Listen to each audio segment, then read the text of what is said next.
ഇന്നിതേ രാവിലെ തന്നെ മഴയായിരുന്നു കേട്ടോ. അത് മഴയൊക്കെ പോയി. ആദ്യത്തെ പരിപാടി പൂവിടലാണല്ലോ, അത് മുടക്കിയില്ല.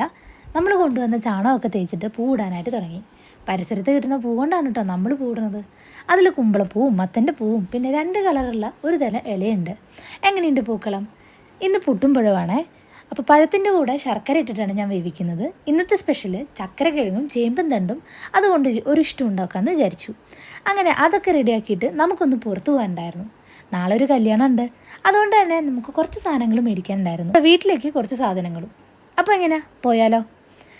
വേറെ ആരും ഇല്ല കേട്ടോ, ഞാൻ ഒറ്റയ്ക്ക് തന്നെ പോണത്. ഇന്ന് വെള്ളിയാഴ്ച എന്ന കാര്യം ഓർമ്മയുണ്ടായിരുന്നില്ല.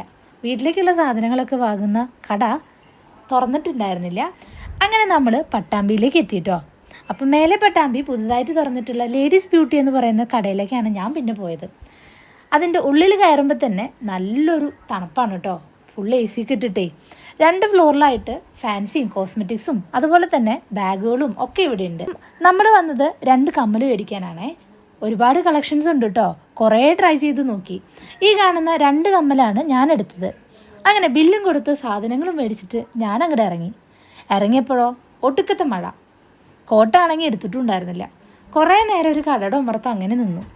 അപ്പോൾ അമ്മയ്ക്കുള്ള മരുന്നൊക്കെ വാങ്ങിയിട്ട് അപ്പോഴും മഴ പെയ്തു. അതും കഴിഞ്ഞിട്ട് നേരെ പോയത് ഒരു ഷോപ്പിലേക്കാണ് കേട്ടോ. അപ്പോൾ ഈ ഷോപ്പാണ് ഞങ്ങളിവിടെയുള്ള നൊസ്റ്റാൾജിയ തോന്നിക്കുന്ന ഒരു ഷോപ്പ്. കുറച്ച് പച്ചക്കറിയും കുറച്ച് ഫ്രൂട്ട്സും കുറച്ച് പലചരക്കൊക്കെ മേടിച്ചിട്ട് അങ്ങോട്ട് പോകാമെന്ന് വിചാരിച്ചു.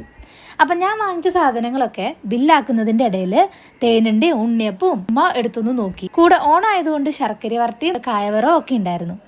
അവിടെയുള്ള ആ കുട്ടി എനിക്ക് ആ സാധനങ്ങളൊക്കെ വണ്ടിയിലേക്ക് ഇങ്ങോട്ട് വെച്ച് തന്നു. അപ്പോൾ ആ മോനോട് താങ്ക്സ് ഒക്കെ പറഞ്ഞിട്ട് ഇതൊക്കെ കൊണ്ട് വീടെത്തുമോ എന്തോന്നുള്ള ചിന്തയിലായിരുന്നു ഞാൻ. അപ്പോൾ ഇതൊക്കെയാണ് ഇന്നത്തെ വിശേഷം കേട്ടോ.